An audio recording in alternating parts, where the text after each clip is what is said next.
Dans ce problème type, on veut trouver l'angle critique dans lequel il va y avoir une réflexion totale. Ça veut dire que les rayons lumineux pourront pas, à partir de quel angle que les rayons lumineux vont pas être transférés d'un milieu à l'autre. Habituellement, ça se passe quand tu es dans un milieu où est-ce que l'indice de réflexion est beaucoup plus élevé, est plus élevé que l'autre. Donc, si c'est de l'eau et de l'air, on veut savoir à partir de quel angle, ou est-ce que, par exemple, s'il y a une petite nageuse qui regarde, c'est que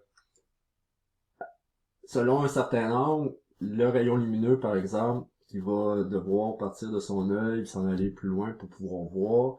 Il y a des angles sur lesquels la lumière va pouvoir se réfracter et pouvoir tourner. Là, dans ce cas-ci, elle va plutôt s'éloigner parce qu'on passe de l'eau à l'air. Ça veut dire que ça va être plutôt peut-être comme ça ici. Alors, excusez, ça fait plein de barbeaux. Alors, voilà, comme ça. Oh, voilà, bon.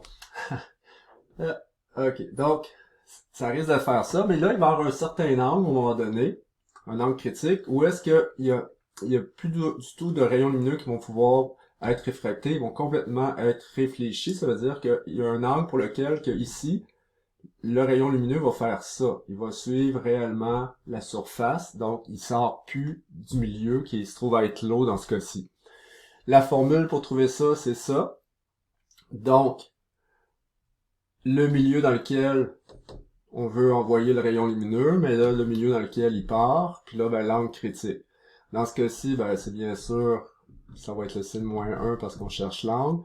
Le N2, c'est 1,0003 parce que c'est dans l'air, puis l'autre, c'est 1,33. Et l'angle critique va être de, dans ce cas-ci, 48,8 degrés. Ça veut dire que si la nageuse est à 48,degrés ici par rapport à la normale, elle regarde. Puis là, la façon qu'elle regarde est à 48 degrés avec la normale. Mais il va se passer quelque chose. Et ça, c'est la question en B. Parce que là, en A, on voulait juste savoir l'angle critique.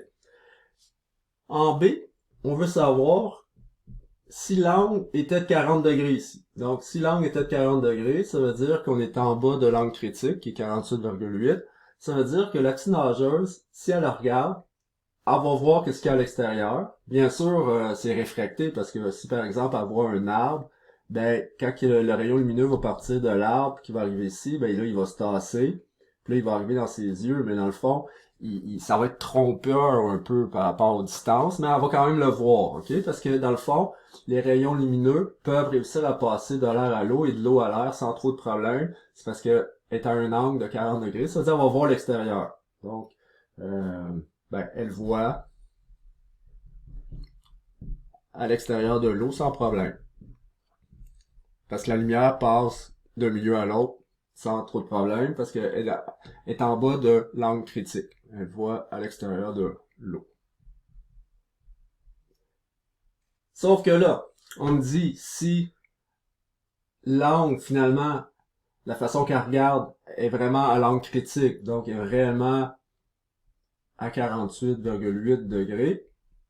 Même là ici pour les chiffres significatifs, ouais, c'est correct. Qu'est-ce qu'elle va voir dans le fond? C'est qu'elle va voir juste comme une grande surface lumineuse, parce que tous les rayons lumineux, c'est comme s'ils étaient capturés à la surface de l'eau.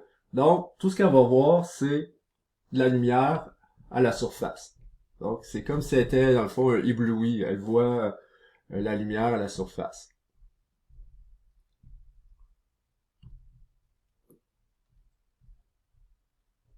Donc, tout ce qu'elle voit, c'est comme si c'était une grosse lampe qui était là. Donc, elle voit de la lumière là. Si elle est placée, par exemple, après, on me dit à 60 degrés. Donc là, l'angle à lequel elle regarde, c'est 60 degrés. Ça veut dire que là, maintenant, la surface ici est réellement comme un vrai miroir. Ça veut dire que, dans le fond, c'est la lumière qui... C'est la réflexion totale. Ça veut dire que ça ici, il n'y a plus rien qui sort, c'est plus parallèle à la surface. Finalement, c'est vraiment, si ça arrive à 60, tu vois à 60 degrés. Donc, c'est la loi de la réflexion qui s'applique. Alors, c'est comme si finalement la surface ici, entre l'eau et l'air, devient un véritable miroir. Qu'est-ce qu'elle va voir, dans le fond? Elle va voir qu'est-ce qu'il y a ici. OK? Ça veut dire que c'est un miroir. Elle voit des choses comme si c'est de son côté. Donc, elle voit sous l'eau. Donc, elle voit sous la surface de l'eau. Oups, surface